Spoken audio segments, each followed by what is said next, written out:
There's a construction boom in the West Bank. Monitoring groups like Peace Now say Jewish settlements are growing at an accelerating pace.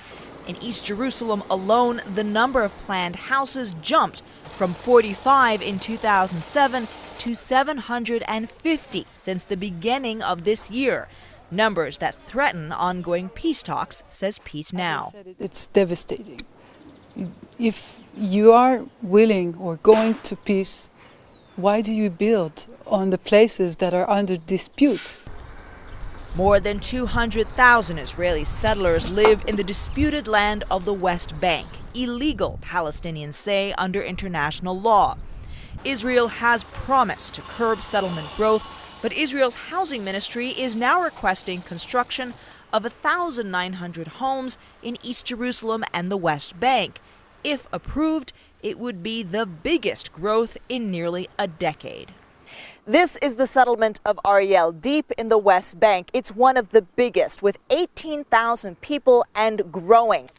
Ariel Mayor Ron Nachman refuses to consider the peace talks at all. What's the connection between the settlements and the peace? Nothing. Because they could establish a Palestinian state, the vision of President Bush. What a vision. I know one vision, the vision of God, who gave that land to the Jewish people, not to the Palestinians. Israel has forcibly evicted settlers before, in Gaza in 2005. It was a painful experience. Now those settlers are entrenched here in the West Bank with approval to build 48 new homes in the disputed settlement of Ariel. Young students here carry bitter memories. Giving up their homes for peace will not happen again, they say. It is a war, you have to understand. We believe that it is ours. This is our land, and we should conquer here, and we should annex it officially.